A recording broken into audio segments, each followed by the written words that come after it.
Bienvenido, bienvenida, ¿qué tal? ¿Cómo estás? Y es que esto es el nuevo cierre de Wall Street. ¿Qué pasa hoy? ¿Por qué estamos así absolutamente relajados? Y estamos conversando de cómo ha ido la semana, de cómo se han comportado los mercados, de qué eventos geopolíticos, de qué eventos macroeconómicos han pasado, en los que vamos a hacer una tertulia súper chula, nada más y nada menos que con nuestro querido José Basagoiti. José, bienvenido. ¿Qué tal, Javier? ¿Cómo estamos? Tendremos también a Gustavo Martínez en primera plana. ¿Cómo estás, Gustavo? Hola Javi, muy bien, encantado de estar con este equipo tan maravilloso. Muchas gracias. Y por supuesto a Rodrigo Oria Pérez Espinosa. Rodrigo, ¿cómo estás? Buenas noches a todos, encantado de estar aquí. Muchísimas gracias. Pues ya sabéis, la idea de hoy es esta tranquilidad. Ya veis que estoy tocadísimo de la voz, me vais a perdonar, trancazo de esos malos que uno coge, pero al pie del cañón. Como siempre, encantado de estar aquí y de comentar un poco los acontecimientos de la semana.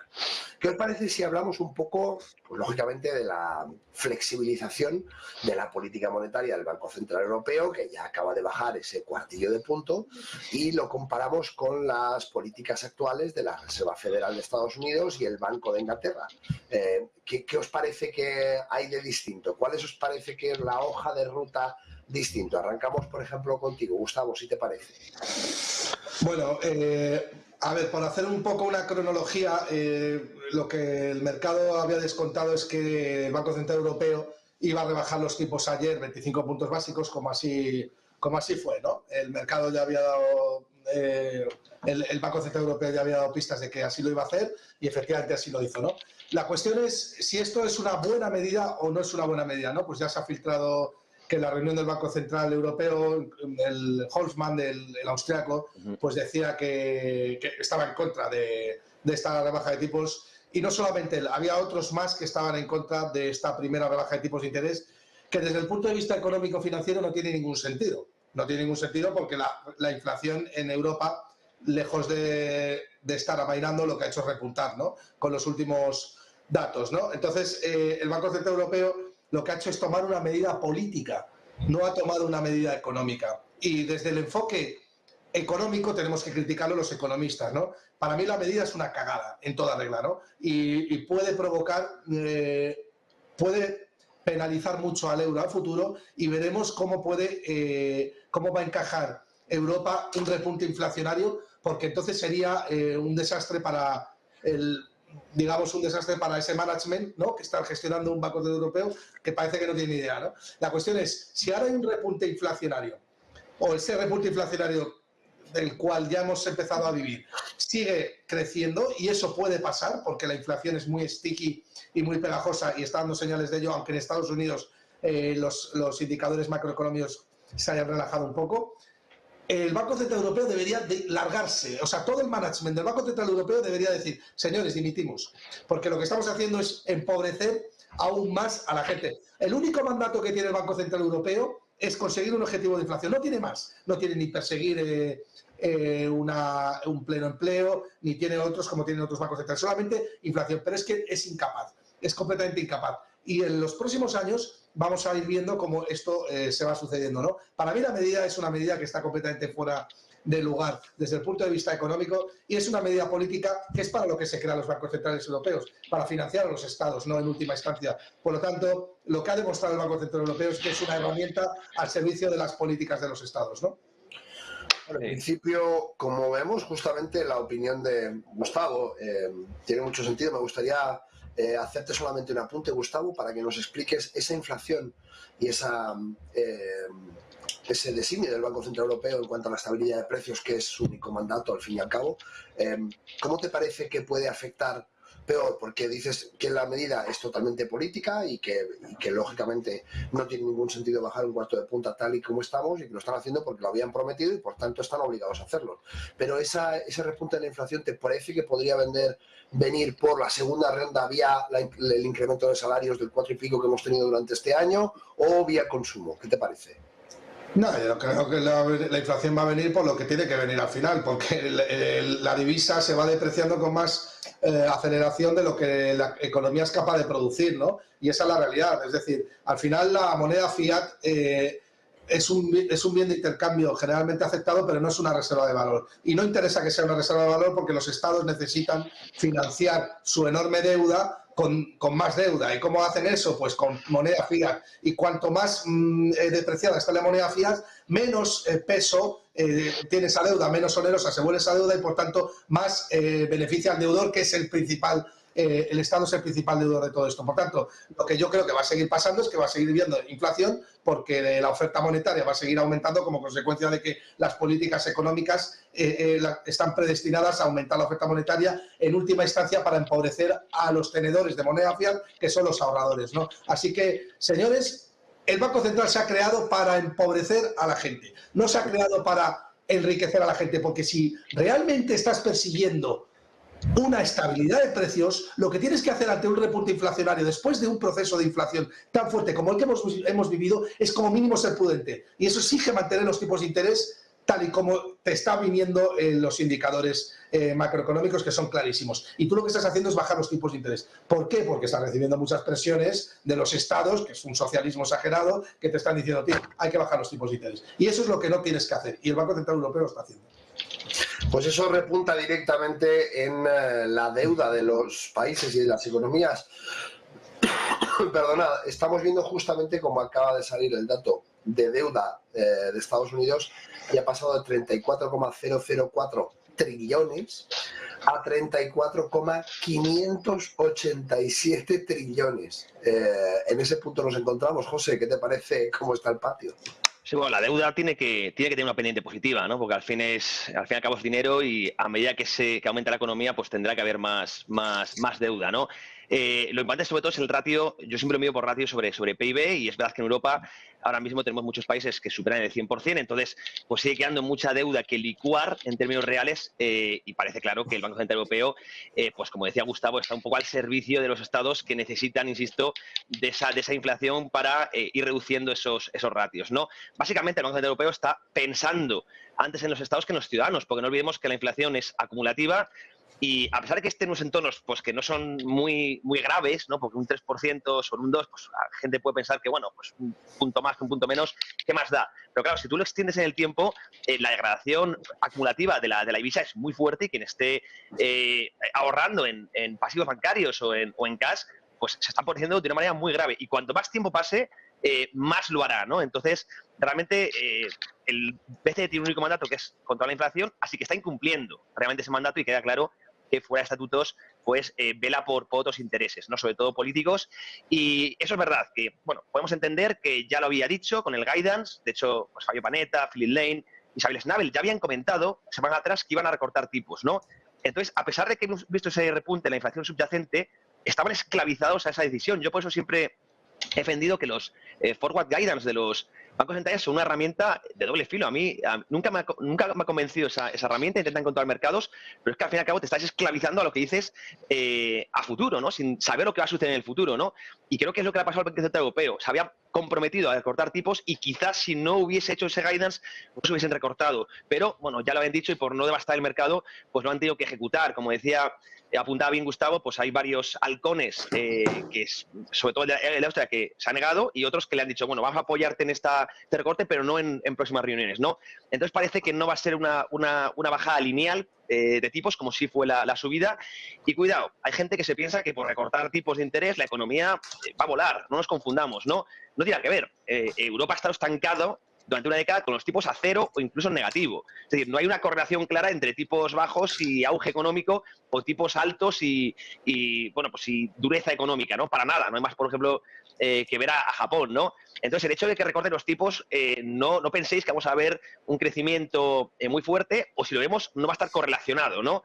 De hecho, yo siempre defiendo que son los tipos altos, la normalización monetaria, la que genera los ciclos de auge, porque elimina malas inversiones, malos proyectos, y al final florecen realmente los proyectos que tienen que estar, ¿no? Que son rentables con un coste del dinero adecuado, ¿no? Y en los tipos negativos es lo contrario, esclavizan la economía porque realmente favorecen a proyectos no rentables que subsisten gracias al dinero gratis. Por lo tanto, creo que es un error del Banco Central Europeo, que obviamente no está pensando por la economía pura y dura, sino más por la política, lo que denota lo que era un secreto a voces y muchos hemos comentado y dicho durante mucho tiempo, que estamos en un entorno de dominancia fiscal, lo que es muy malo porque cronifica inflaciones a futuro, a 5 o 10 años, así que podemos entrar en una década, no digo con repuntes de inflación del 8 o 9%, pero sí inflaciones del 2,5, 3, 3,5, que es devastador para el que ahorre en euros en este caso.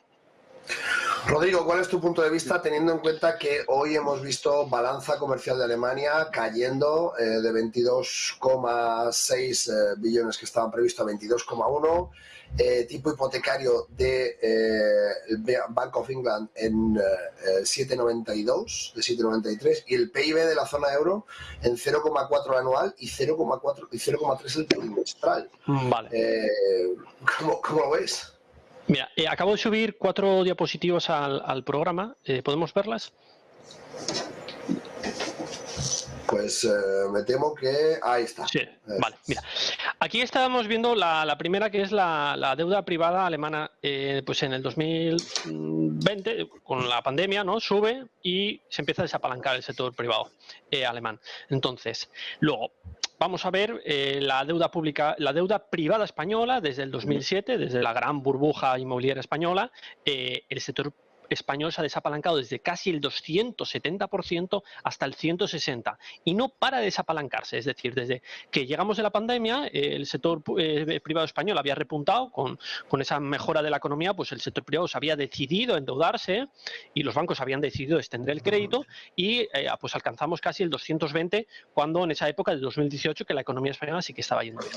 Desde entonces, lo que hemos visto de nuevo es un desapalancamiento del sector privado. ¿Qué quiero decir con esto? Es decir, que la cantidad de dinero que ha creado el sector privado, el sector comercial, la banca comercial, al sector privado, se ha disminuido. El sector privado, sea el comercial o los bancos o las empresas, dicen no, yo no veo oportunidad de inversión, no quiero riesgo, reduzco mi nivel de deuda. ¿Y qué ha pasado? Que el sector público español ha aumentado el nivel de deuda. Es cierto que España cada vez pide más deuda, pero es que aquí es como 2 cubos de agua. Aquí hay un cubo de agua que es el cubo, la cantidad de dinero que tiene el sector privado, y luego el cubo de agua del sector público. Por un lado, siempre estamos viendo, señalando con el dedo, oye, la deuda pública española sigue aumentando, la deuda pública de los países sigue aumentando, pero no vemos cómo el sector privado cada vez se contrae más. En épocas de incertidumbre no se extiende tanto crédito. Por eso lo que creo que vamos a ver en los próximos años es deflación económica, deflación de precios por una disminución de la cantidad de dinero que hay en circulación. Por eso vemos que el Banco Central Europeo ha bajado tipos, porque aunque haya un pequeño repunte de la inflación, estos aumentos de precios no van a ser sostenidos. Entonces, próximos años que vamos a ver, en mi opinión, escenario de deflación económica. Vamos a volver a crecimientos exiguos, y cuando veamos esos crecimientos exiguos del sector privado, vamos a ver bajadas de tipos. Y los bancos centrales, que son entes reactivos, no van a tener otra opción que bajar tipos de interés, no porque ellos quieran, sino porque el mercado está flaqueando. Y aquí, para señalaros lo mal que está la economía europea, aquí son los PMIs de Alemania, son el sector manufacturero alemán, ¿no? Entonces, el sector manufacturero alemán lleva casi 2 años y pico en contracción. Entonces, ¿cómo es posible mantener tipos al 4,5% con un sector manufacturero alemán en contracción durante 2 años? Esta es la gráfica de Francia. Para recordar al espectador, por debajo de 50 supone contracción y por encima de 50 supone expansión. Por lo tanto, sector manufacturero alemán en contracción desde hace 2 años. Sector manufacturero francés en contracción. España también no lo está haciendo especialmente, pues no es una economía boyante. Entonces, con esta situación es imposible que los tipos de interés se mantengan altos. Vamos a ver. Rodrigo, una cosilla, ¿qué mejoran los tipos bajos al sector manufacturero alemán? O sea, si tú bajas tipos, ¿en qué beneficias? Me refiero, la bajada de tipos es la constatación de un síntoma de una situación mala económica. O sea, los tipos no bajan porque se quiera estimular la economía, los tipos bajan porque la economía no está bien. Entonces, lo que vamos a volver a ver, en mi opinión, puedo estar equivocado, es el mismo proceso que vivimos a partir del 2010, que es los tipos estaban, el Banco Central en ese momento subió tipos al 4,5 porque pensaba que la inflación se le estaba disparando. La gran subida de petróleo a 140 en esos años produjo una destrucción de demanda tan grande que inmediatamente los tipos de interés se invirtieron absolutamente. Y es lo que estamos viendo con los tipos de interés de los bonos alemanes, de la deuda pública alemana, que ya está a 7 años en el 2 y pico %. Entonces, es insostenible esta situación y al final yo creo que serán los bancos centrales que están haciendo el paripé diciendo que suben los tipos de interés para contraer la masa monetaria, y al final esto es una cosa que se va a resolver por puro mercado. Bueno, pues desde luego es un argumento interesantísimo, teniendo en cuenta un poco esa necesidad, como dices, que no se bajan porque se quiera reactivar la economía, sino porque la economía va mal. Al final, porque la economía va mal, se quiere reactivar bajando los tipos de interés, ¿no? Que al final es un poco la pescadilla que se muerde la cola. Hay una cosa, Javier, que me gustaría matizar, que al margen de lo que los bancos centrales hagan, o sea, vamos a ver, que los bancos centrales no establecen los tipos de interés. Quiero que la gente lo entienda, que el tipo de interés lo está marcando los bonos, porque a mí me da igual si el Banco Central Europeo, cómo tiene los tipos de interés, si yo preveo que en el futuro va a haber inflación y a Rodrigo le presto 1.000 euros, ¿vale? Como mínimo le voy a prestar esos 1.000 euros con un retorno que cubra esa inflación, ¿vale? Al margen de que el Banco Central Europeo decida o no decida bajar los tipos de interés. Yo tengo mi propio research y el research de mercado te está diciendo que es muy probable que haya repuntes inflacionarios. Ojo, no estoy en total desacuerdo con lo que dice Rodrigo, que creo que es probable que entremos en un proceso deflacionario después del proceso inflacionario, pero no hay que obviar cómo están o cómo estaban los bonos americanos hasta hace unos días, ¿no? Y es que el bono a 10 años estaba ahí cotizando un 4,60% y el bono a 2 años estaba cotizando en el 5%, cuando la Reserva Federal estaba deliberando si bajar los tipos de interés o no, y el mercado le estaba diciendo no baje los tipos de interés porque hay potenciales síntomas de que la inflación repunte. Y a mí me da igual lo que haga Europa. Tiene razón Rodrigo en que hay algunos países que están en contracción, pero lo importante es lo que pasa con Estados Unidos. Y si Estados Unidos exporta inflación, te la vas a comer la inflación. Te la vas a comer sí o sí, por muy destrucción de demanda que haya paulatinamente.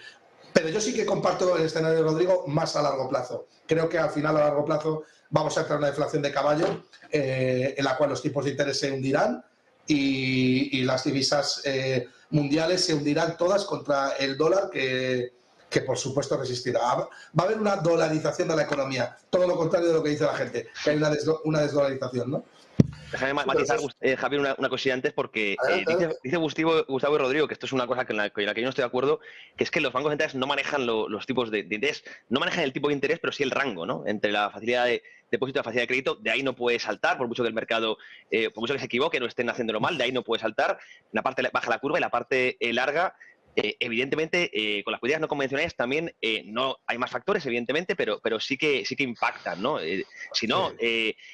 Si no estaríais defendiendo que los tipos negativos, es decir, cobrar por ahorrar, que es una barbaridad y una aberración económica, sean una situación natural del mercado. Y eso lo han conducido los bancos centrales con represión financiera, ¿no? Entonces, hombre, sí que tiene impacto también los guidance, que lo comentaba yo antes, también afectan al mercado. Entonces, algo se influye, ¿no?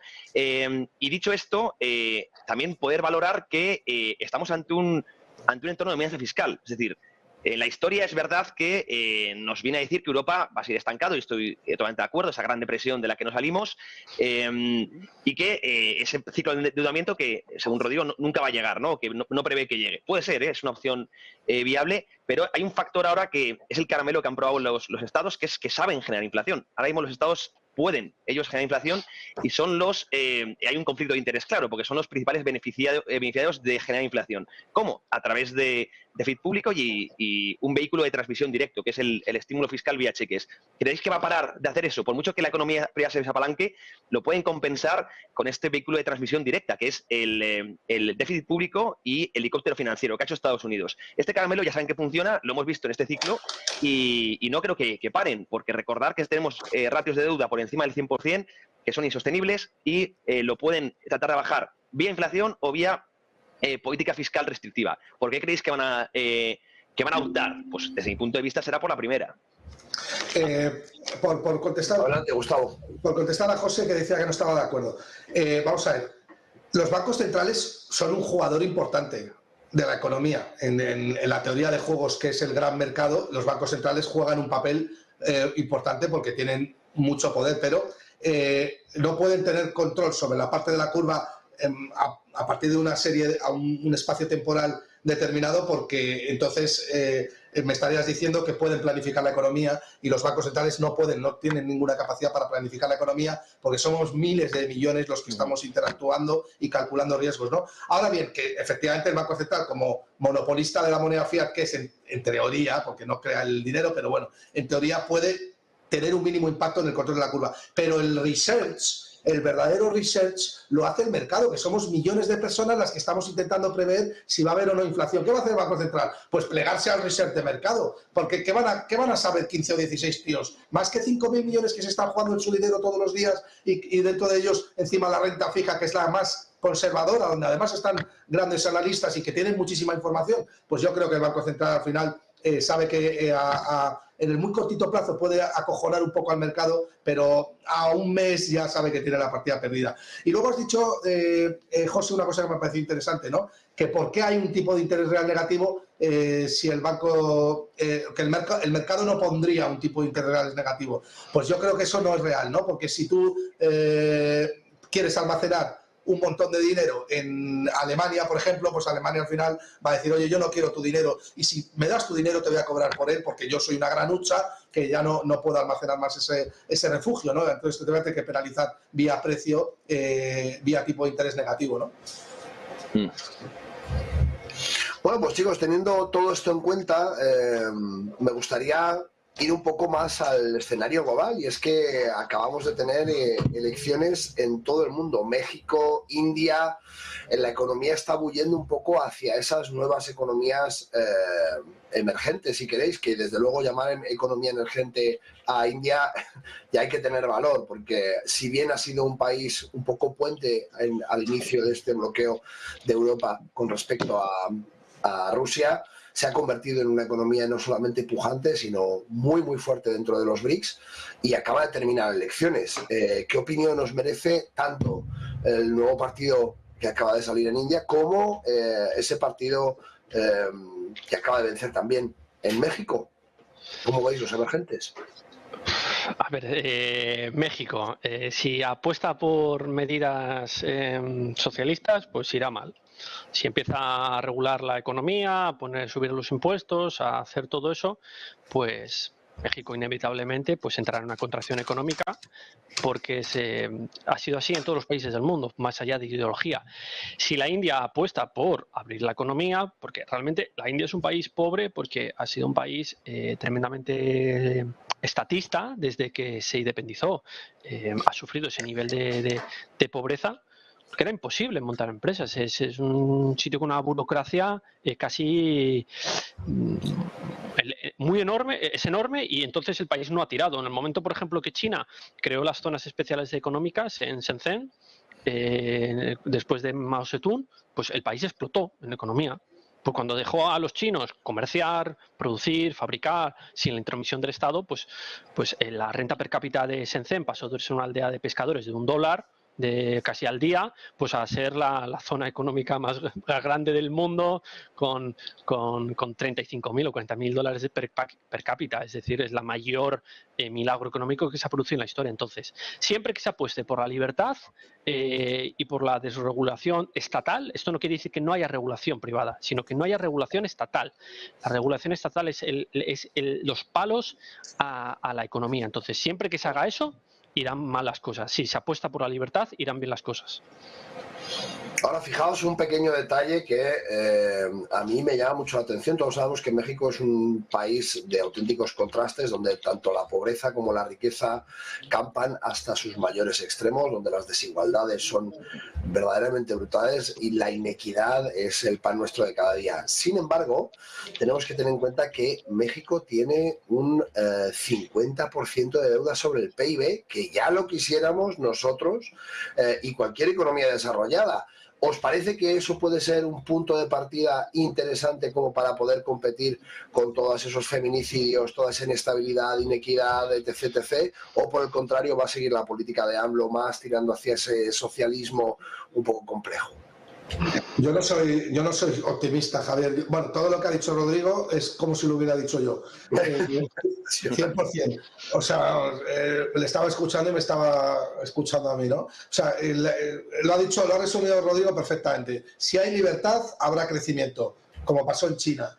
Y como no ha pasado en la India. Si hay socialismo, habrá y regulación, por tanto, habrá de crecimiento y que desembocará en pobreza y miseria. No hay más, y eso es lo que va a pasar. Pero es que la Claudia la mujer de, perdón, la presidenta de México, pues yo no veo que esta mujer tenga ideas mínimamente liberales, ¿no? De hecho, es una gran defensora del socialismo y de la regulación y del centralismo y del globalismo. Así que yo no apostaría absolutamente nada en México. Un dato, en el momento en el que se supo que esta mujer iba a ser la presidenta de gobierno, la Bolsa de México cayó un 6%, la mayor caída de su historia después del default de la subprime en el año 2008.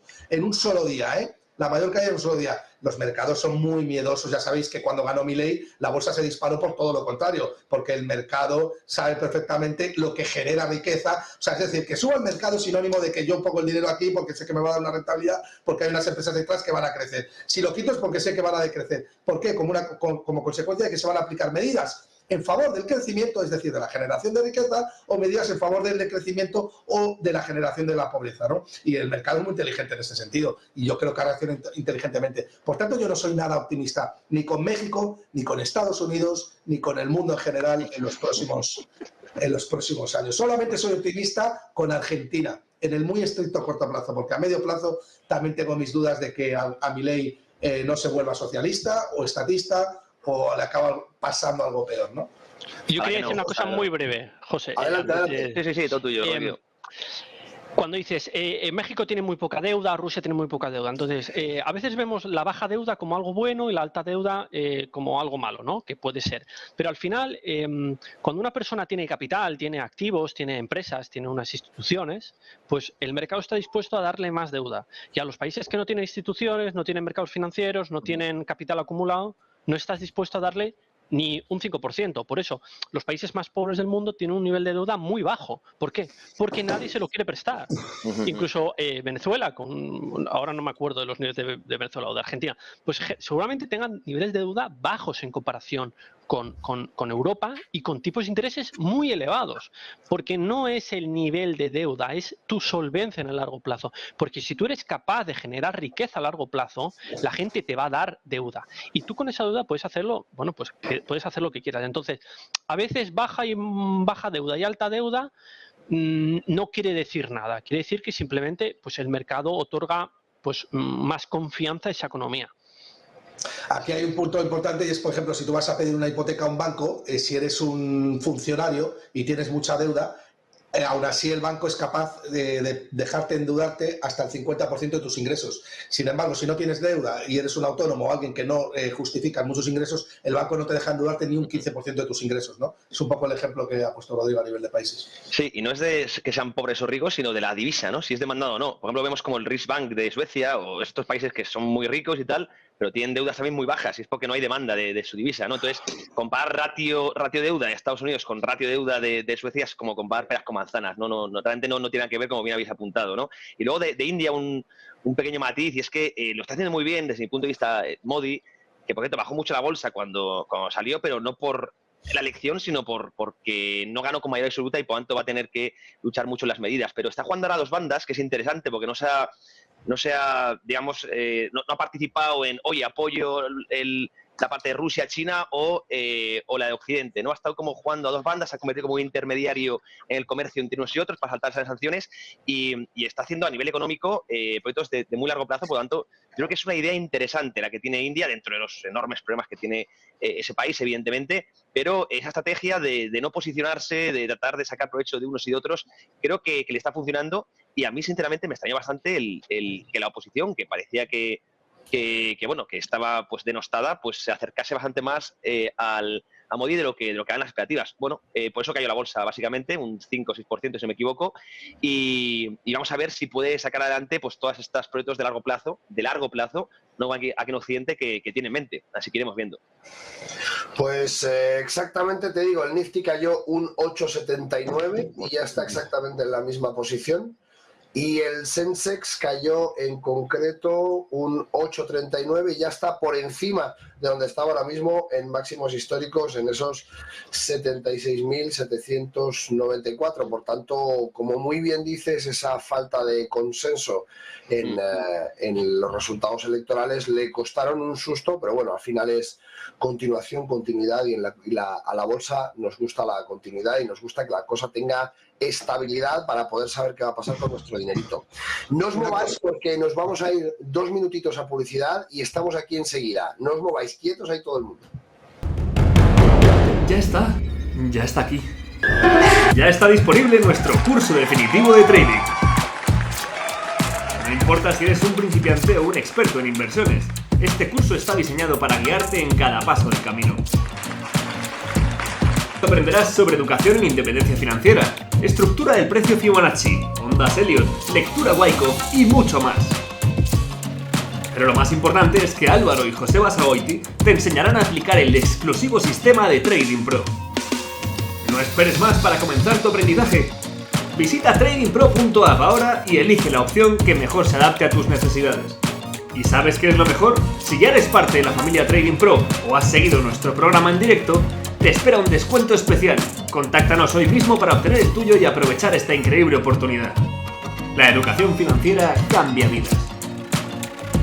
De vuelta, y es que está interesantísimo el debate. Creo que Gustavo nos quería hacer una pequeña puntualización sobre India. Sí, bueno, yo quería decir que a pesar de todo, el mercado es muy optimista con la India. De hecho, el índice de India pues cotiza prácticamente como el Standard & Poor's 500, a 22 veces beneficios, porque mucho inversor inteligente y racional descuenta que India tiene un potencial de crecimiento bestial, y es lo cierto, es que ha partido prácticamente de la nada, y en India nada más que se puede construir, y con que haya un poco de liberalización, como lo ha explicado antes Rodrigo, tipo como pasó en China, pues lo normal es que crezcamos a cifras de 2 dígitos y no incluso 3, ¿no? Pues fenómeno. Comentabas tú antes, Gustavo, sobre el Merval. Simplemente como dato, desde la salida de Milei ha crecido un 156% con 38, que en este momento se cifra con el pequeño recorte que lleva encima, por tener el dato concreto, se cifra exactamente en lo que sería un 131,64 del recorte que ha tenido inicialmente. Javier, es muy importante que la audiencia entienda esto. O sea, lo que ha hecho Milei no es nada. Milei no ha hecho nada. Lo único son las expectativas de crecimiento que hay en Argentina, precisamente porque el socialismo, el maldito y cancerígeno socialismo, está desapareciendo de Argentina. ¿Y qué hace la gente? Animarse a poner su dinero donde saben perfectamente que va a haber riqueza, porque ya no está el palo del Estado del que hablaba José o Rodrigo entorpeciendo ese crecimiento, que no es otra cosa que el maldito comunismo, ¿no? Que tanto mierda ha traído. Pero, Javier, una cosilla, esa rentabilidad que has dicho es en términos nominales, no reales. Habrá que descontar la inflación y se quedará, entiendo, bastante más plano, ¿no? Me parece demasiada subida. Por supuesto. Hablamos de términos nominales, y dentro de esos términos nominales, como muy bien dice Gustavo, lo que se está descontando es la expectativa futuro, ese derecho a la propiedad privada, esa falta de proteccionismo, ese dejar caer todos los sectores que no funcionan bien, pues que se caigan si no son productivos, dejar caer las empresas zombies y todo aquello que se estaba manteniendo con dinero público, pues es la gran apuesta de Milei. En definitiva, como muy bien dice Gustavo, los mercados lo que descuentan son expectativas, y son termómetros de expectativas, que al final es lo que cuenta. No reflejan hace muchos años la economía real ni a pie de calle ni la macroeconomía. Lo que reflejan son las expectativas que las políticas monetarias o que los distintos dirigentes o que las distintas balanzas comerciales están aportando. Pero, lógicamente, es un descuento de expectativas. Teniendo esto en cuenta, Rodrigo, ¿cómo ves los mercados a partir de ahora? Después de esta bajada del BCE, ¿cuál es la ruta a seguir por parte de Estados Unidos? ¿Cuál es la ruta a seguir por parte del Banco de Japón? En fin, ¿cómo ves los países desarrollados y los mercados, en este caso, después de la bajada del BCE? A ver, yo lo que veo es que la tendencia deflacionista va a continuar. Entonces, dicho eso, oportunidades en el mercado siempre va a haber, porque va a haber determinadas materias primas, va a haber empresas tecnológicas, o siempre empresa por empresa hay oportunidad. Pero la tendencia actual que vamos a ver, yo lo que veo es mayor desapalancamiento del sector privado, veo bajadas de tipos, pero también en Estados Unidos, y veo una relativización económica a nivel generalizada. Y creo que las bajadas de tipos no solo van a ser por parte del Banco Central Europeo. Dudo que mantengan tipos al 4,5%, sino veo tipos mucho más reducidos, también por parte de la Fed. Japón está en una situación complicada, pero casualmente la bolsa japonesa lo está haciendo muy bien, porque cuando un país, esto lo habíamos comentado el otro día, Japón, que lleva haciéndolo muy mal la bolsa durante muchísimos años, cuando algo está muy denostado, cuando alguien dice yo aquí no quiero invertir ni de broma, es ahí cuando surge una gran oportunidad, cuando las empresas son muy observadas y están invertido todo el mundo. No quiere decir que no pueda seguir subiendo, pero ahí el margen de beneficio que pueda haber, yo creo que en general pues es menor. Entonces, por eso vemos bolsas japonesas que hay empresas que pues la bolsa, el Nikkei ha subido un por 2 y desde hace otros 10 años ha subido un por 2. Entonces la bolsa los últimos años, a pesar de la economía japonesa lo ha hecho muy mal, ha multiplicado por 4. Entonces, tampoco se puede a la hora de invertir decir, bueno, es que aquí veo muy mal, porque cuando todo el mundo piensa que algo va a ir muy mal, quizá a poco que lo haga un poco bien, suba mucho. Entonces, porque la expectativa es que lo hiciera muy mal. Esto es como Argentina. De repente, nadie quería invertir en Argentina y se produce un evento, casi un cisne negro, casi para que nadie pensaba que Argentina de repente iba a apostar por ideas de liberalismo económico. Y de repente, bueno, pues tienes que la bolsa lo hace muy bien. A pesar de que la situación económica hoy en Argentina es catastrófica, porque a partir de las reformas que hay que hacer, el shock es durísimo. Pero cuando tú haces medidas de ajuste de shock, como ocurrieron en países de la Unión Soviética, Estonia, República Checa, haces un shock tremendo. Y tienes que hoy Estonia tiene mayor renta per cápita que España, cuando los estonios iban con una mano delante y otra atrás. Cuando Polonia, cuando veíamos a los polacos, era gente con una señora con un pañuelo pidiendo por la calle, que no podían ni, los pobres estaban muriéndose de hambre. Y hoy Polonia va a ser potencia industrial europea y va a superar en renta per cápita. Entonces, tampoco me gusta decir esto va a ir mal, porque depende de las expectativas, sobre todo. A mí me gustaría decir que efectivamente, pues Rodrigo tiene razón, ¿no? Yo creo que España le hace falta vivir un shock como ha vivido Argentina. Yo creo que lo viviremos y ahí la gente se dará cuenta de la estafa del socialismo. Y cuando, y el resto pues hay que invertir precisamente, eso es puro value investing, lo que está diciendo Rodrigo, ¿no? Invertir en aquellos sitios que están muy penalizados por alguna razón que es pasajera o puede ser potencialmente pasajera. Luego, con respecto al Banco Central de Japón, ojo, porque es verdad que los índices han subido mucho, pero Japón tiene un problema muy grave y es que ahora mismo está metida en una cárcel de decisión con respecto a los tipos de interés. Japón no puede subir los tipos de interés porque incurriría en un grave déficit fiscal, pero tampoco puede bajarlos porque hundiría el yen, como ya hemos visto que el yen está sufriendo horrores y que Estados Unidos lo ha enviado a Parla, ¿no? Cuando ha querido. Así que, bueno, la situación de Japón, es verdad que hay muchas empresas que pueden crecer, pero ojo porque se puede ir al garete en cualquier momento, ¿no? Pero ojo, Gustavo, porque Japón es de las poquísimas economías del mundo que su Banco Central puede incidir directamente en el yen, puede tomar decisiones directamente sobre la divisa, y Ueda ha dicho que no iba a tocarlo, que consideraba que ya habían alcanzado ese 2%, se lo habían mantenido durante un año, y está encabezonado en no tocar el yen, aun pudiéndolo hacer. Por eso estamos viendo ese descalabro tan brutal de 157 yenes por dólar, que es una barbaridad. Sí, pero vamos a ver si es verdad que no lo toca, ¿no? Pero que insisto, que tampoco puede revalorizarlo subiendo los tipos de interés. ¿Por qué? Porque metes al país en un déficit fiscal que no se lo puede permitir. Así que creo que tiene su decisión completamente acotada, encarcelada, ¿no? Y siendo además el país con más deuda del mundo, Sí. por encima, ha llegado a tener incluso el 360 sobre. Sí, pero esto es lo que decía un poco antes Rodrigo. No Sí. se trata de si es deuda o no, se trata de si eres lo suficientemente productivo para hacer frente a esos intercambios incompletos que son la deuda, ¿no? Y Japón es un país tremendamente productivo y muy ahorrador, con lo cual eres capaz de absorber esa deuda vía deflación, ¿no? A Muy ese punto capitalizado, tiene mucho justamente. capital acumulado. ¿Cómo? Que tiene mucho capital Claro, acumulado. claro. Cuando Y tú eso, tienes muchísimo acumulado, claro, la gente no es lo mismo. Tú no te van a dar Claro. si no tienes un piso comprado, imagínate, pero oye, es que yo tengo 5 pisos. Entonces, ¿cuánto está Sí. dispuesto el banco a darte si tienes un gran patrimonio? Pues está dispuesto a darte mucho. Sí, claro. Aunque tengas ingresos pequeños, pero es que tu capital, Es una economía, patrimonio, es una economía deflacionaria por naturaleza. Japón muy deflacionaria entre la producción y que sus habitantes son personas tremendamente ahorradoras, con una mentalidad que ya quisieran los europeos, ¿no? El índice de bancarrotas en Japón no ha parado de caer desde los 90, es absolutamente impresionante. Si veis la gráfica, es increíble. Cada vez hay menos bancarrotas. Hablábamos ayer precisamente en el programa sobre productividad, la diferencia que hay de productividad entre las distintas zonas del mundo. En concreto comparábamos con España, que tenemos una productividad paupérrima, ridícula, y que lógicamente las subidas de salarios incrementaban un coste de empresa que no se veía reflejado luego en la productividad del trabajador español en concreto y europeo en general, a pesar de que Francia tiene una productividad bastante buena.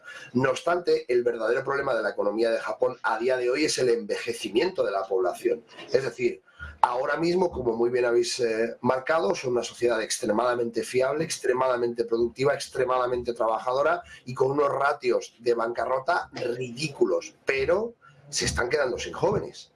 ¿Qué hacemos? Por eso es deflacionaria. Es que es una sociedad tremendamente deflacionaria. Puedes endeudarte todo lo que quieras y más, que tienes tendencia a la deflación, con lo cual vas a ser capaz de pagar esa deuda sin problema, ¿no? Siempre y cuando no haya un desatesoramiento, que no creo que lo haya, pero podría convertir una deflación estructural en una no hiperinflación, pero como haya una desconfianza del yen, que de momento no existe, ahí se cambian las tonas muy rápido, ¿no? Porque es una sociedad muy ahorradora en yenes, ¿vale? Tanto en bonos como en mucha liquidez, atesoran mucho en liquidez, ¿no? Entonces, cuidado. Yo siempre digo que cuidado porque estamos viendo esa depreciación y, como apuntabas bien, Gustavo, ahora está en ese callejón de o hago daño al gobierno o hago daño al acreedor, ¿no? Vamos a ver por dónde sale, ¿no? Entonces, vamos aquí a apuntar porque habéis hablado del Nikkei.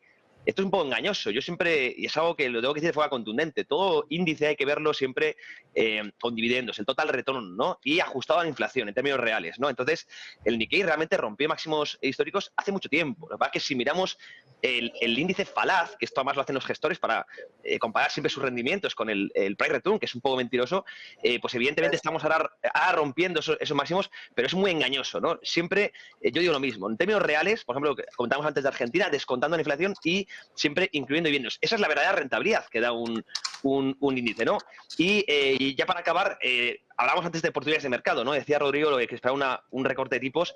Yo estoy muy de acuerdo en eso y creo que hay una oportunidad histórica ahora mismo en el mercado de bonos que no hemos tenido quizá en 10, 15, 20 años. Y ahora mismo, si pensamos de verdad que los tipos van a converger de nuevo a cero, que yo soy también de ese pensamiento, la oportunidad que nos brinda ahora mismo el mercado de bonos, desde mi punto de vista, sobre todo en Estados Unidos, y no es que lo diga, nosotros en Trading Pro tenemos una posición fuerte, pues creo que es importante, ¿no? Y siempre digo que si esperamos que haya una caída en bolsa o lo que sea, que siempre se hay una burbuja y una antiburbuja, ¿no? Entonces siempre hay oportunidades, siempre hay una tendencia alcista, ¿no? Que dicen los operadores de materias primas, por lo tanto siempre se puede invertir, ¿no? No hay que tener miedo y porque está la bolsa cara o pensemos que hay un ciclo económico excesivo, no invertir. Siempre hay una tendencia alcista y eso hay que tenerlo claro. Solo como apunte, porque has mencionado los bonos y me parece muy interesante, lo hemos comentado también la semana pasada. ¿Qué bonos son para ti más interesantes, José? Y yo ahora mismo estoy invirtiendo a los demás. Sí, en la parte de la curva estadounidense, el TLT, básicamente el ETF de TLT. Me comentaba el otro día que ahora mismo, evidentemente, se puede arbitrar, porque si tú compras bonos a corto plazo, evidentemente te están dando más rentabilidad que los bonos a largo y estás perdiendo ese coste de oportunidad. Pero es que yo creo que vamos a ver ahora una subida en precio bastante importante en el TLT, lo que es lo mismo que hay rendimientos de los bonos de 20 o más años en Estados Unidos. Gustavo. Esa idea es buena, José, esa me gusta, la verdad. Aquí os voy a dar una buena idea también.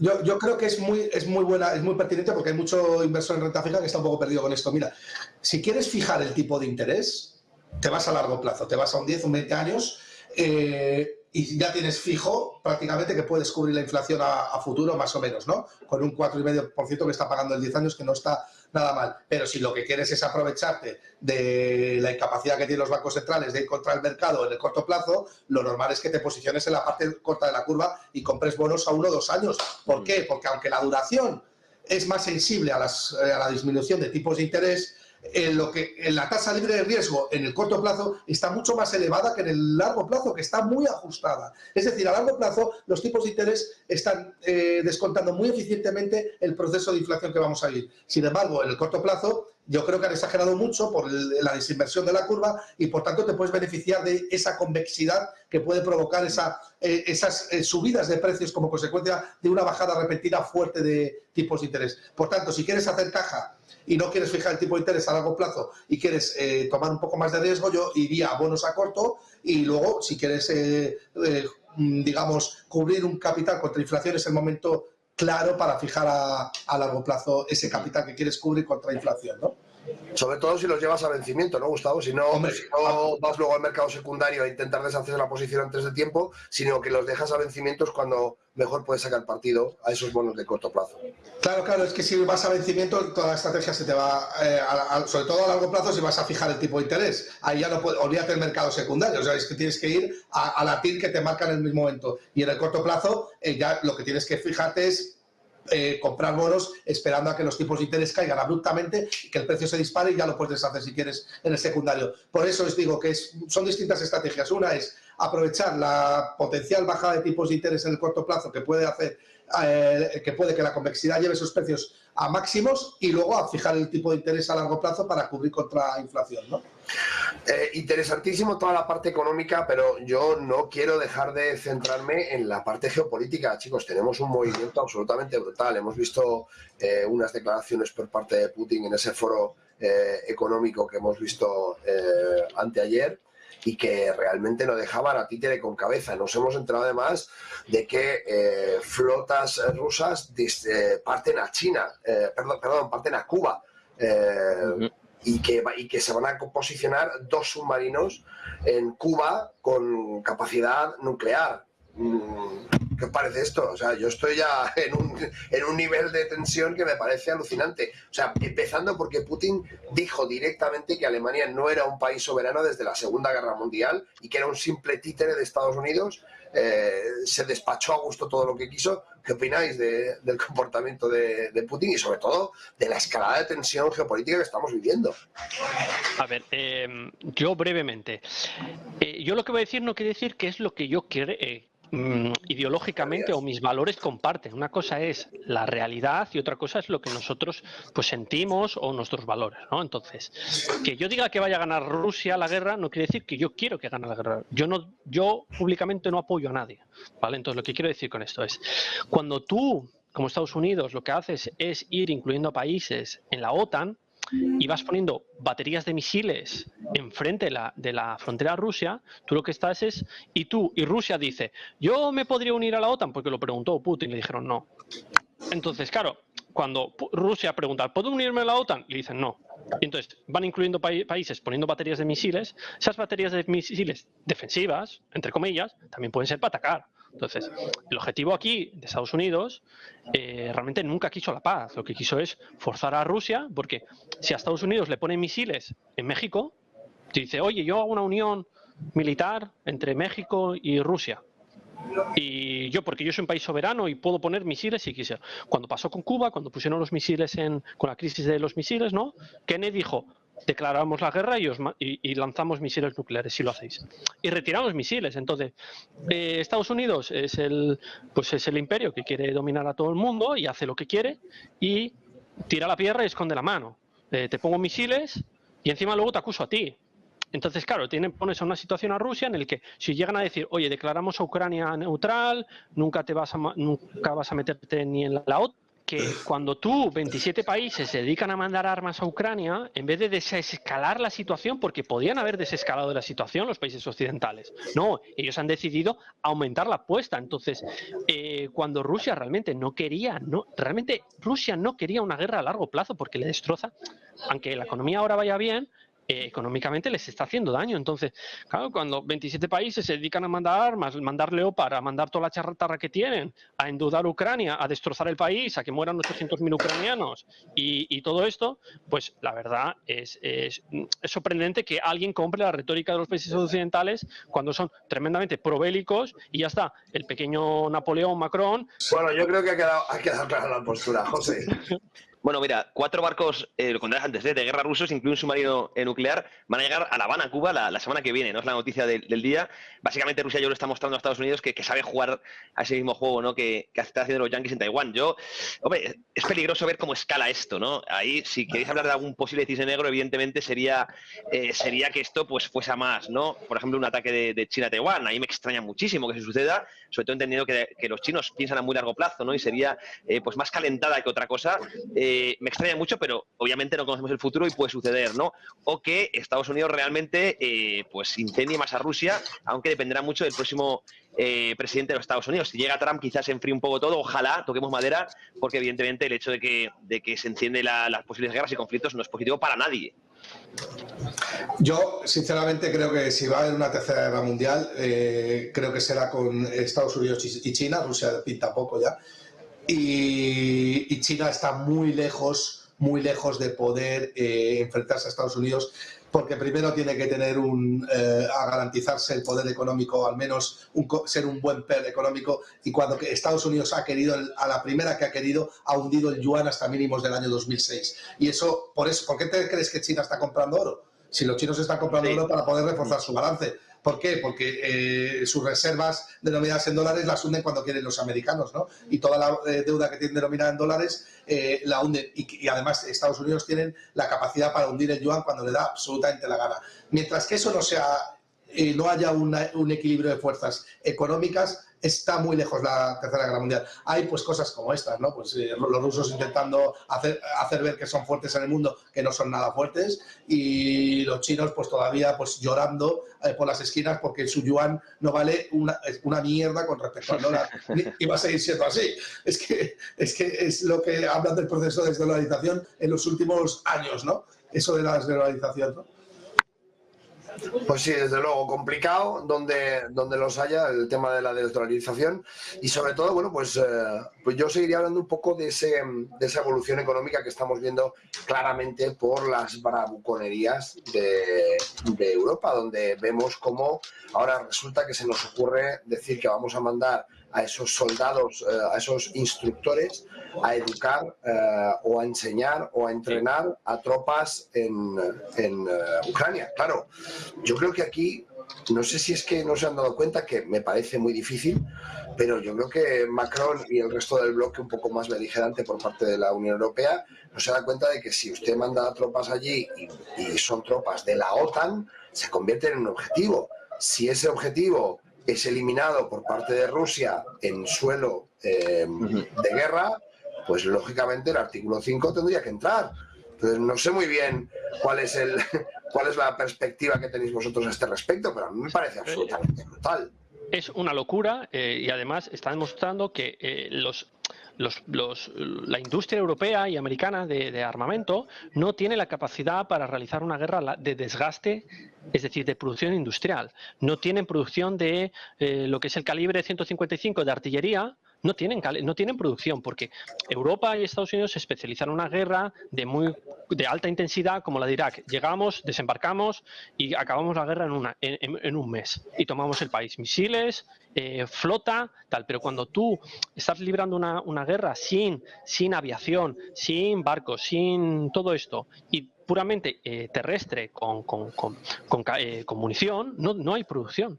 Por eso les mandaron bombas de racimo. Por eso estaba prohibido mandar bombas de racimo, las mandaron. ¿Por qué? Pero no por nada, sino porque no hay stock. La OTAN no tiene stock de munición, entonces les tienen que mandar todas las armas que tienen, porque ya no hay capacidad. Entonces, la dinámica que está esta gente, que es realmente estas élites que realmente no combaten ellos, no combaten sus hijos, no combate nadie, están mandando a la gente a morir y ellos se están lucrando las compañías americanas, Lockheed Martin y tal, y todas estas compañías, y al final el pueblo americano no quiere matar rusos, no quiere matar ucranianos, muchos ucranianos tienen familias rusos y rusos tienen familias ucranianos. Entonces, aquí ¿quién está sufriendo de verdad? El pueblo ucraniano, que está siendo cordero degollado de un juego geopolítico mundial, que está siendo sacrificado en el altar en favor del capital americano, que se está haciendo endeudando al país, mandando sus armas, vendiendo las tierras negras ucranianos y todos los activos que puedan liquidar, y se marcharán y ya está. Entonces, lo que hay que hacer es no entrar en estos juegos y ir siempre en contra de la guerra, estar siempre en contra de la guerra, pero estar en contra de la guerra también hay que ser fuerte. Para que no haya guerra hay que tener una política fuerte, hay que no ser débil.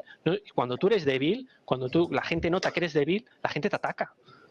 Todo el mundo que haya ido por la noche, si te acobardas, pues eres blanco fácil. Entonces, lo que hay que decir es de forma frontal no a la guerra, pero también poniendo responsabilidades a toda esta gente que realmente nos está llevando a una situación terrorífica. Has dicho dos cosas muy interesantes, Rodrigo, que ahora le paso el testigo a Gustavo y a José para que las comentéis también, pero a mí me llama mucho la atención esa parte un poco en la que comentas ese enriquecimiento ilícito por parte de empresas como Lockheed Martin, promoviendo un poco toda esa situación, y hemos visto que en España de repente se destinan 1.000 y pico millones para que empresas españolas consigan crear armamento destinado para Ucrania. No sé si es que el gobierno está intentando emular lo que hace Estados Unidos, que no sé si tiene realmente mucho sentido, y por otra parte tenemos que darnos cuenta un poco de que es una de las guerras más telegrafiadas. Es decir, si estamos diciendo justamente que no hay armamento, que no hay dinero, que la Unión Europea pone 10.000 millones encima de la mesa para fabricar armas, pero que esto tardará de 3 a 5 años, ¿qué sentido tiene? Quiero decir que no parece muy lógico decirle al enemigo, en teoría, oiga, esto no podemos defendernos, no podemos hacer nada, vamos a poner un dinero, pero hasta dentro de 3 o 5 años no vamos a tener armas para luchar. No sé qué tipo de solución o qué tipo de política exterior están llevando. ¿Cuál es vuestra opinión al respecto? Es que un apunte rápido. Europa está siendo servil, ¿no?, con Estados Unidos, porque aparentemente todo este conflicto no le beneficia en nada. De hecho, pues está empeorando. Fíjate, Alemania, ¿no?, que era un país que tenía un modelo económico muy claro, ¿no? Importaba energía barata con su socio principal, que era Rusia, exportaba mucho, por ejemplo, automoción, mucha industria, etcétera, etcétera. Y todo esto pues le ha matado, ¿no? Entonces, ¿a qué intereses responden realmente los políticos? Habla Rodrigo de esas élites, pueden ser, y no olvidemos ese segundo objetivo, que una economía de guerra siempre, al fin y al cabo, justifica, ¿no?, deuda, más estatalización. Países como Francia, o bueno, en general los europeos, van a eso, ¿no? Entonces podrían estar queriendo entrar en una especie de economía de guerra sin ganadores ni perdedores, como decía Rodrigo, muy complicado, una economía, una guerra de desgaste pura, que no acabará ganando nadie, pero sí serviría como argumento para esas enormes políticas de deuda y para seguir estatalizando los diferentes estados, ¿no? Espero que no vayamos por esa senda, porque sería, pues, evidentemente muy nociva para todos los ciudadanos. Gustavo. Bueno, yo soy de la misma opinión que José, ¿no? Al final Europa es es muy servil a Estados Unidos. Creo que Alemania la ha cagado. Toda la estrategia de Alemania al final ha sido el socialismo, las energías verdes, toda esta chorrada, el querer eliminar las energías nucleares, el ser tan dependiente de países como Rusia. Pues creo que el gran perjudicado, el gran perdedor es Europa, y el gran beneficiado es Estados Unidos, y va a seguir siéndolo, ¿no? Y creo que Estados Unidos va muy por delante de todos los países en estrategia geopolítica, y sabe perfectamente lo que hace. Insisto, el único problema o el único conflicto que veo es que China se atreviera que no lo creo, a invadir Taiwán, donde no dejaría otro remedio, provocaría un conflicto a nivel internacional, porque Estados Unidos tendría no permitiría que eso pasara, teniendo en cuenta que allí se producen el 60%, 70% de los silicios mundiales, o sea, de todos los chips mundiales que necesita Estados Unidos. O sea, sería atacar directamente al corazón tecnológico de Estados Unidos, ¿no? Invadir Taiwán. Lo de Rusia me parece una anécdota y ahí creo que se va a quedar. Me gustaría hacer un breve apunto. Los países muchas veces dicen que tienen intereses. Estados Unidos tiene este interés, España tiene este interés, Francia, Rusia, ¿no? No, quien tiene intereses son las élites de esos países, los que mueven los resortes del poder. El americano del Medio Oeste que vive con $30.000 al año porque tiene un empleo precario, porque toda la industria americana se deslocalizó a China, no tiene ningún interés en Rusia. Aquí quien es el gran perjudicado son los ciudadanos europeos que están sufriendo las consecuencias de subidas de precios, de salarios estancados, de que no pueden comprar una vivienda. Esos son los perjudicados. Aquí hay un montón de gente que se está lucrando diciendo que el interés del país es este. No, ese es tu interés. Y tú te estás beneficiando enmascarando tu codicia y tu falta de principios, enmascarando de que este es el interés nacional. No, el país no tiene ese interés. Los ciudadanos del país, la mayoría, no quieren matar gente, no quieren coger un fusil y matar a su vecino. Lo que quieren es que tener una buena vida, continuar con su proyecto, tener una familia, si lo quieren tener, o viajar, porque la gente no se dedica a comprar armas y viajar por el mundo. La gente cuando tiene dinero, ¿qué hace? Viaja al mundo, va a visitar Tailandia, lo pasa bien, va a la playa, viaja por el mundo, no se dedica a ir con un tanque. Entonces ese es el interés de las élites que se lucran. Entonces, nunca digamos los países tienen estos intereses. No. Eso es la mentira para enmascarar el lucro oculto de un montón de gente. Por eso hay que estar siempre en contra de la guerra, en contra de todo este tema. Decía Gustavo justamente que Estados Unidos no se puede permitir una guerra, no puede permitir a China una guerra con Taiwán, un poco por toda la parte de semiconductores y demás. Yo, si no la conocéis, os invito a que rebusquéis un poco sobre Gina Raimondo, que es la responsable de comercio exterior de Estados Unidos. O sea, dice unas perlas que a mí me deja absolutamente alucinado. Esta señora dice que va a prohibir las patentes en el mundo. Ella va a prohibir las patentes en el mundo, ella con el gobierno de Estados Unidos, por supuesto, sobre semiconductores. Que yo no sé en qué se basa esta señora para decir cosas de ese calibre, literalmente, que es que a mí me alucina. Pero lo cierto, claro, no sé, pero lo cierto es que están haciendo una oposición fortísima desde Estados Unidos hacia todo lo que tiene que ver con la más alta tecnología, y de hecho decía, no vamos a impedir que China por todos los medios tenga chips de última generación.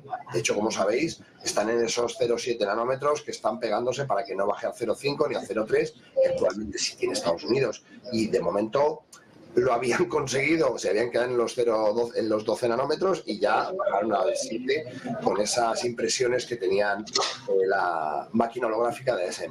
Bueno, en fin, ya por apuntar un poco que reviséis los comentarios de esta señora. Pues nos quedan nada más que 10 minutitos. Nos vamos a ir a publicidad muy rápido y en 2 minutitos estamos de vuelta. Así es que quietos ahí todo el mundo, no os mováis, que estamos de vuelta con la última parte de esta tertulia tan chula. Atención, últimas noticias. Grandes noticias. La bolsa de Wall Street supera sus máximos históricos. ¿Te perdiste la subida histórica del SP500? ¿No invertiste en las empresas de inteligencia artificial cuando podías? ¿No te enteraste de la crisis de Grifols a tiempo? Esto es que no te estás enterando de lo que pasa en los mercados. Ahora puedes enterarte gratis en la mayor comunidad gratuita de traders en español. Únete a nuestro Telegram y entérate de todo antes de que sea demasiado tarde. Chat con traders reales. Noticias. Métricas y análisis. Escenarios financieros diarios. Una gran comunidad de trading en español. Telegram privado de Trading Pro abajo en la descripción. Es el momento de enterarte de lo que pasa.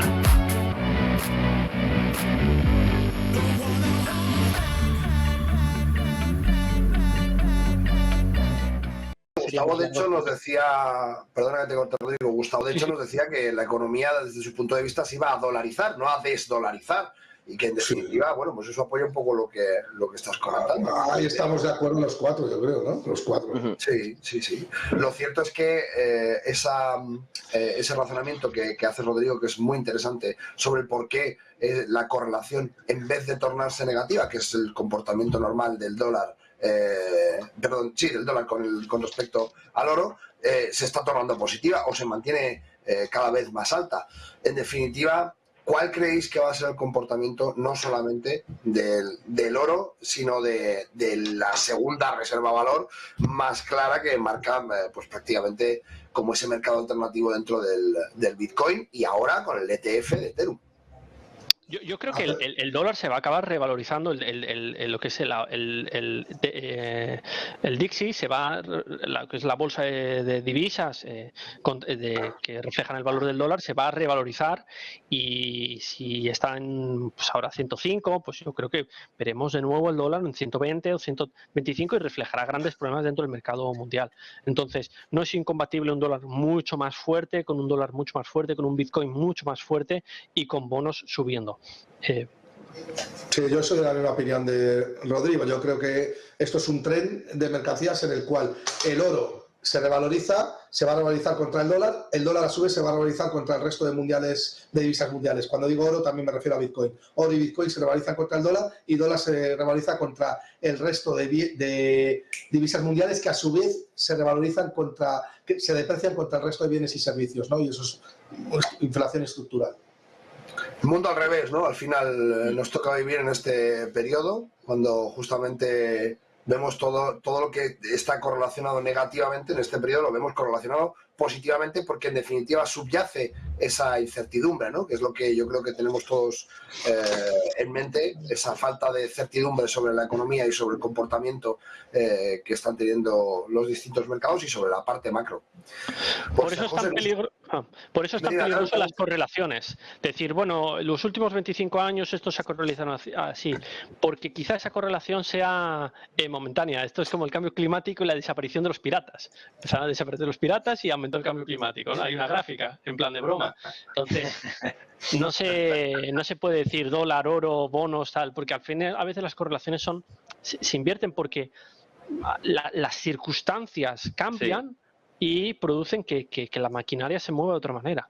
Pero digo, un Dixie en 120 es un huracán para países periféricos, pero también para Estados Unidos, ¿eh? Si lo vemos ahí vamos a ver problemas gordos, yo creo, ¿eh? Sí, eso es demasiado refugio, ¿no?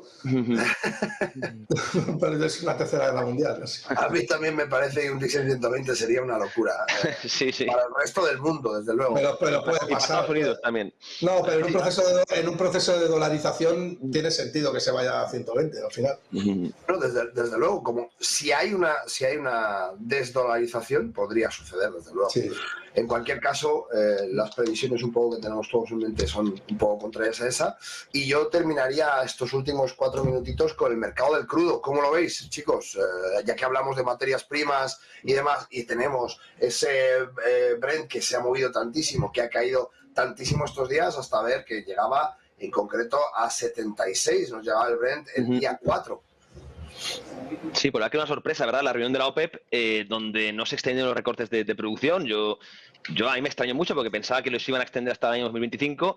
Debe haber presiones dentro del cártel, ¿no? De ciertos países que evidentemente están ahora con las cuentas difíciles y necesitan aumentar esa producción, ¿no? Pero sabemos que Arabia Saudí y Rusia lo querían extenderlo para sostener un poco el barril por encima de los 80 y no ha sido así. Entonces tenemos catalizadores, ahora hemos tenido catalizadores bajistas por el lado de la oferta y evidentemente también por el lado de la demanda, porque no olvidemos que este deterioro de Estados Unidos, bueno, deterioro mundial, ¿no? Que estamos viendo prácticamente, Europa, China también, Japón, pues evidentemente conduce a menor demanda en un entorno también de mayor oferta.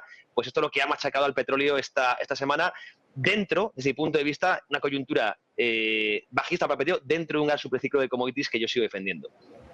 Yo soy de superciclo de commodities, con lo cual estamos condenados a ver un barril de petróleo por encima de $80. Da igual cuáles son los drivers de la oferta o de la demanda, que al final el mundo necesita $100 millones diarios para funcionar, con unos países emergentes que empujan fuerte y que es donde tiene que estar el foco, con una oferta que cada vez está más deprimida, con menos motivación para producir, CAPEX que que no se mete, una OPEP monopolista que necesita tener un barril por encima de 75-80 para no incurrir en déficits fiscales muchos de los países, con lo cual, salvo el escenario el que baraja Rodrigo de deflación, en el cual el petróleo se hunde por una destrucción de la demanda, el resto es todo barril por encima de $80, ¿no? Rodrigo, Bajista de petróleo.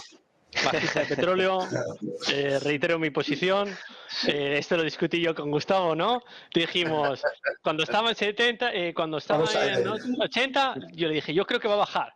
Y bajó, y luego volvió a subir y volvió a hacer estos picos que ha hecho. Yo creo que no vamos a ver picos, aunque en el largo plazo sí que pueda subir el petróleo, o en el corto, ¿sabes?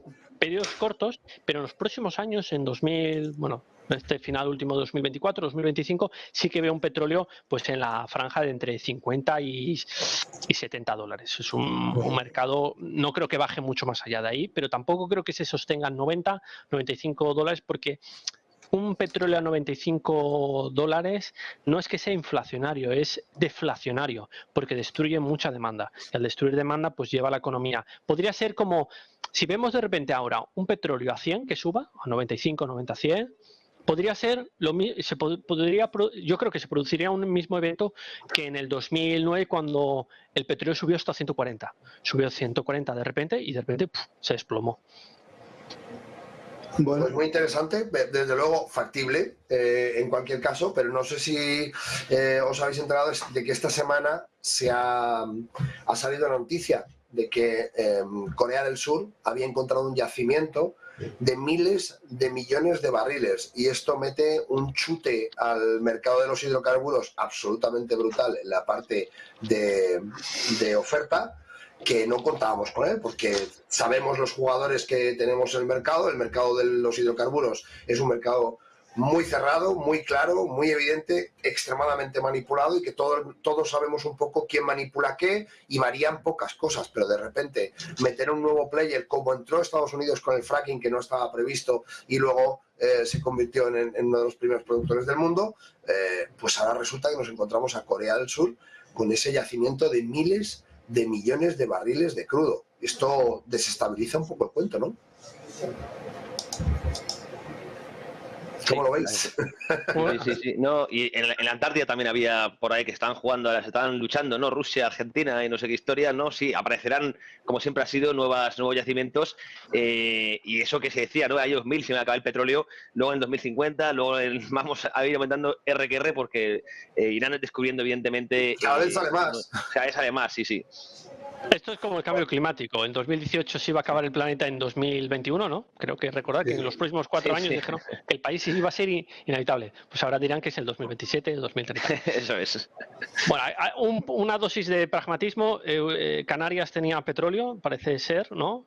Pues al final lo va a acabar explotando Marruecos con... Marruecos, sí. Entonces...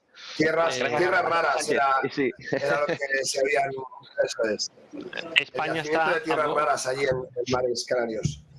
Sí, España es un país sorprendente, la verdad. A favor de la transición ecológica, pero luego tiene una mina de litio que no quiere explotar en Badajoz. Sí, desde luego. Pues con ese comentario me voy a quedar. España es un país sorprendente. Vamos a terminar esta tertulia.